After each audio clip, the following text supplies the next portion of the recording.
प्रकाशबंदी अपना करेंगे, महाबंदी प्रकाश करेंगे। अब और एक कोई नेता क्या करेगा बेचारा, जो सरकारी पार्टी में है, कहीं भी है, छोटा बड़ा है, तो यही करेगा कि हम आपके लिए जो बना करेंगे, पर कर कौन कितना पाएगा, ये बड़ा सवाल है। कुछ बुनियादी सवाल आपको उठाना चाहिए। इन सवालों को केवल एक सम्मेलन में अकेले नहीं, इन सवालों को आपको राष्ट्रीय स्तर पर कुछ संघर्ष के तौर पर उठाना। अभी आपने मांग की यहाँ पर के साथ पत्रकारों के लिए मकान मिलना चाहिए, आप सरकार से मांग रहे हैं।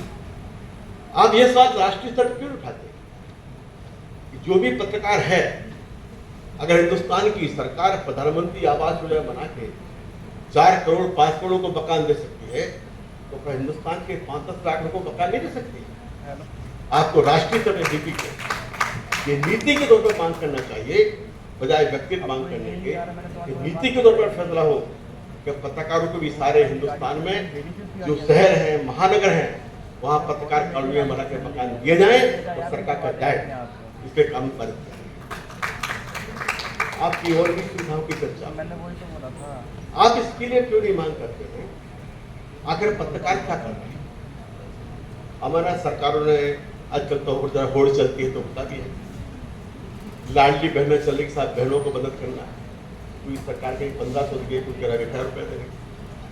हिंदुस्तान की सरकार कह रही है प्रधानमंत्रियों के सब किसान सम्मान योजना के किसानों के 6000 रुपये देंगे। पर जो पत्रकार है, पत्रकारों की आजीविका के साथ क्या है? इनके 50-60 साल की उम्र के काम के बाद क्या है?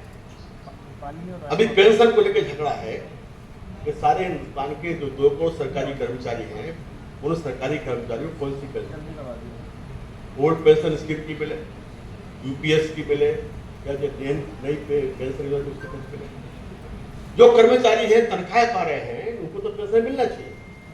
पर जो पत्रकार है, जो पत्रकार अपने कलम के लिए जोखिम झेलना चाहता है या जिससे समाज जोखिम की उम्मीद करता है, उसके भविष्य के लिए क्या है? क्या उसके भविष्य के लिए कोई है?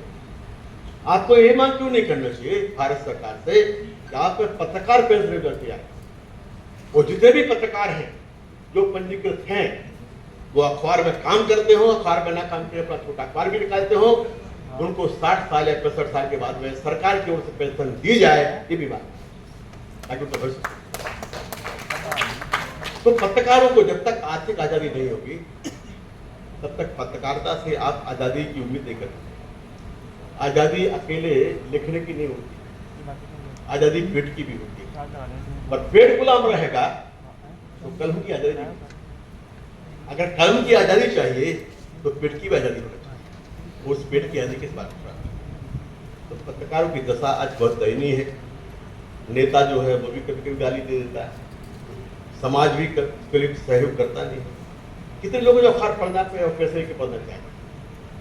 अभी अखबारों का सर्कुलेशन बहुत घट गया। अब तो आदमी अपने हाथ में अखबार लिए हुए, एक मोबाइल लिए हुए, उस पर सारा समाचार देख रहा है, सही है गलत है, पहुंच। पर एक बात जरूर है, जो अखबार है उस अखबार में जिम्मेवारी है। सोशल मीडिया जो है, सोशल मीडिया का प्रचार है, व्यापकता है,